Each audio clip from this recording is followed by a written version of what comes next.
Fellow media marketing professionals, I'm so excited to bring you a book review today. This podcast has taken a little bit longer to produce, mainly because of the fact that I needed to finish the book before I could feel confident and comfortable recording and sharing my ideas and thoughts with you guys.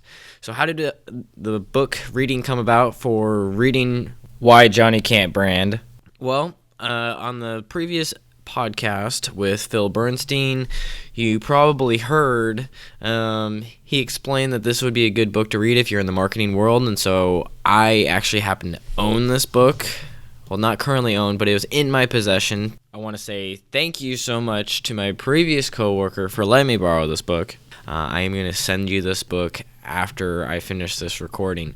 Thank you so much for letting me borrow it, and I got to learn a whole bunch about kind of the fundamentals of marketing and just kind of the theory and thoughts behind making sure that your brand, your message, everything is in alignment, and that you are figuring out ways to be different and figuring out ways to be catchy and stick in the minds of your consumers or your customers. All right, I don't want to give away too much. Let's cue the intro. Thank you for checking out the Media Marketing Podcast, a place where you can learn all things media and marketing related. Don't miss a beat in boosting your business and your brand. In each episode, you'll gain valuable insights, tools, and strategies to apply to your marketing efforts. And now your host, Brian Cargill. All right, let's dive into Why Johnny Can't Brand. And I'm just going to pull up the author here for you, so that way, give them kudos. I believe it's a co-partnership, Bill Sheely and Carl Nichols Jr.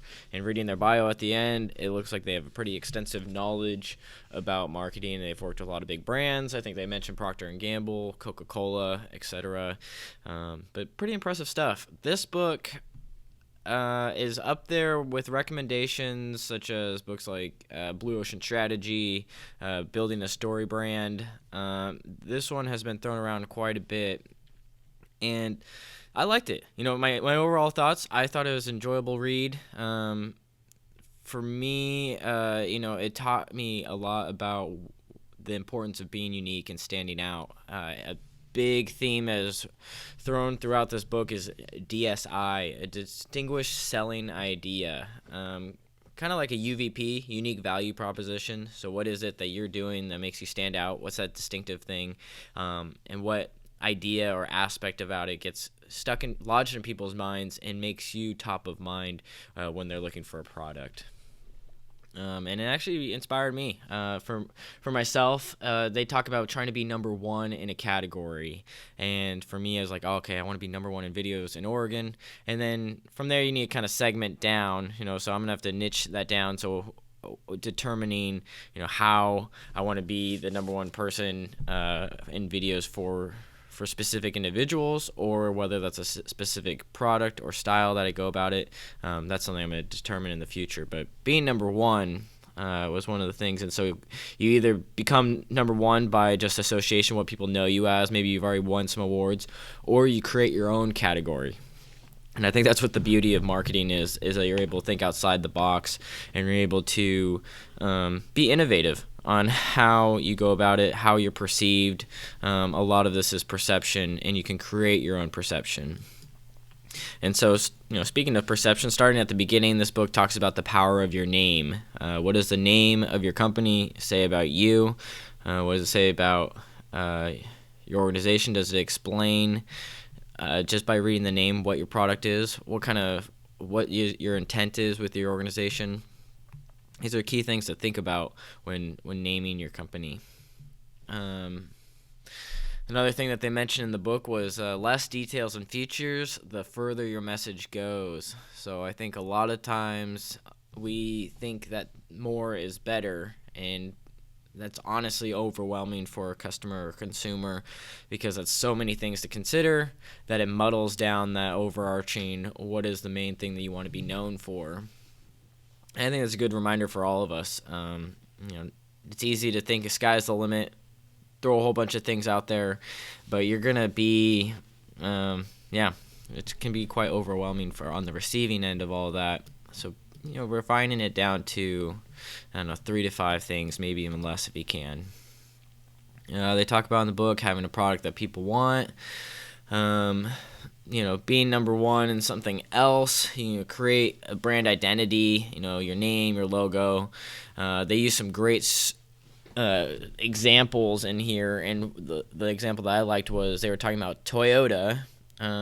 They wanted to be able to create a high-end product, and they were afraid that if they slapped the Toyota logo on there and ask for a lot more money on it, people are thinking, oh, I'm still getting a Toyota, and I don't want to be driving a Toyota around my neighborhood when I paid just as much as someone with a Mercedes or BMW. In today's standards, a Tesla.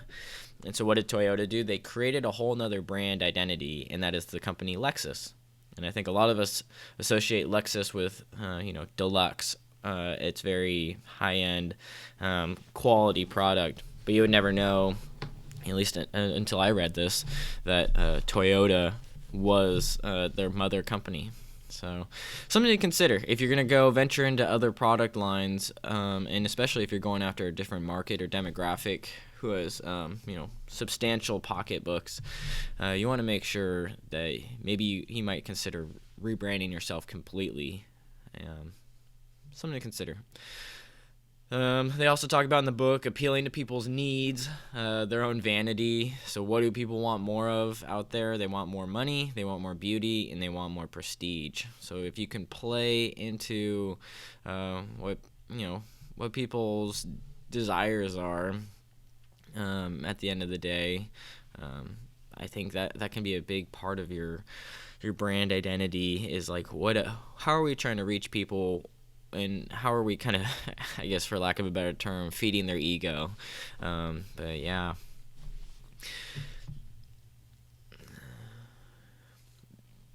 Another thing the book mentions is that you want to make sure that the buying process is as easy as possible when people are working with you. Really thinking about it from beginning to end. How can you just simplify it for your customers? And I think that was like one of the big themes, is not throwing too much, distilling everything down to the very core fundamentals of of your brand, and then the core fundamentals of how does someone go through that sales process with you. What burdens can you take as the business, as the provider, to make it easier on the customer? A big thank you to our sponsors over at songtub.com. That's right, song or music and a tub, like a bath, but more fun to say. Tub. Anyway, you can check out Songtub's website for any of your music needs. In fact, the song playing in the background right now is from Songtub. So why pick them over anyone else? Well, they curate the music. And I know the guys, so that means I know that they're selecting great music for your project. A lot of other companies will brag about how many songs they have, maybe 100,000, 200,000, maybe even 1 million. But honestly, I don't have time for that. I don't have the time to just sit down and go next, a song not so great, trying to figure out where the best music is. Songtub.com, great place to get your music. And now I'm excited to offer you the first month for free if you go to songtub.com/pro, P-R-O, and we have a promo code for you. Yes, that's right, my name, your host, Brian, B-R-Y-A-N, and that will give you your first month free to have access to a huge music library that you can use towards your next video project, podcast, or any of your general audio needs. Anyway, back to the show.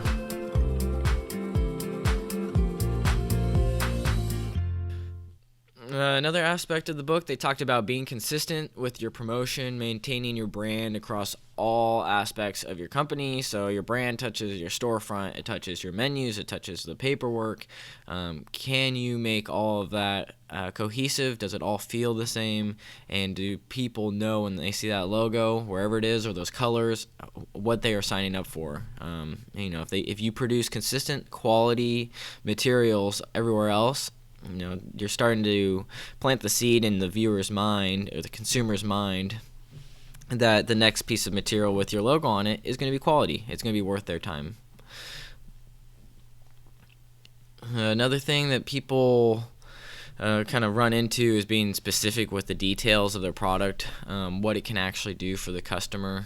So really refining down and not being vague, not being so over encompassing of all the things that are possible. The more details, the more refined you can be, the easier it is to stick it in your customer's mind. For example, lower prices versus 40% off. That's not really describing the company, but that's describing a certain sale, and that can really resonate with people. People want the details. They want to have an understanding of what they're getting into. Another big part of branding is creating trust, and that is credibility, believability, referenceability, consistency, and your primary why. And I'm pulling a lot of these from the book. And when people get your product, or when people interact with your brand on social media or in person with your staff, are they getting trust? Are they getting information that's reliable? Another aspect here is finding a desire and then creating the product. And so in these early chapters, they're talking about how kind of the sound fundamentals of a business, rather than trying to put lipstick on a pig or on a horse. You're actually making sure that the product itself is going to solve the problem for the customer. So you're not just saying, hey, these are some great things, go over there, and you're really actually kind of shooting yourself in the foot when you put a lot of branding behind something that isn't sound for your customers. And reiterating, I'm going to probably reiterate this later at the end, but marketing is about sales, not marketing at the end of the day, because I think a lot of marketers, it can get exciting to run these campaigns and create all this stuff, but at the end of the day, you need to be getting conversions, and you need to be increasing the bottom line. They talk about testing ideas, and where do you do that? You test your ideas internally with your own people. You test ideas out there in the market. You test it with your customers. Heck, you can even test it on your family, but they might be a little biased. And he talks about the two authors talk about creating something that's going to stand out in people's minds. So is it superlative? And they actually have you do a rating scale. Is it important? Is it believable? Is it memorable? Is it tangible? And when you think of your name, using a company like McDonald's, are they superlative? Definitely. Are they believable that they know how to make it? Yeah. Memorable? Yep. So they pass all these tests. Another example is the Allstate, which their slogan, their tagline is "You're in good hands." Family trusted. They talked about Geico. Yeah, the authors really knew a ton about the insurance industry, just explaining those in general, because that's a hard thing to make sexy, to be honest, at the end of the day. And what Geico did, a huge nod to those guys, Geico Gecko, and then their example of being 15% or less switching. Yeah, just genius, and that kind of stuck with people in their mind when you think of, if I take this action, I could save 15% or less, rather than this company. The authors of this book kind of hate on Aflac quite a bit. The Aflac duck, it stands out, but you don't really know what it does. So that can be that's a prime example of putting a lot of marketing spend, putting a lot of dollars behind something, but you want to be unique, and you want the consumers to think of, hey, what am I going to do with this information after I hear from you? They keep reiterating, be different, but be number one in whatever you are that you're going to try to be different in. They used a case study of making sure your tagline appeals to people's sense of desire, the things that they want. And they used actually a bad example. The Boston chicken changed to Boston Market, and their tagline became slow down. And I think the reason, Boston chicken. I want to say a big thanks for tuning into the Media Marketing Podcast. Please subscribe to get notifications for new episodes, which are coming out every Thursday morning, or at least we're striving for that. Feel free to visit our Facebook page where you can like and join the media marketing community. This is a good resource for collaborating, sharing ideas with other media creators, marketers, and those just looking to build their network. Especially when it comes to when they're until next time. And they talked about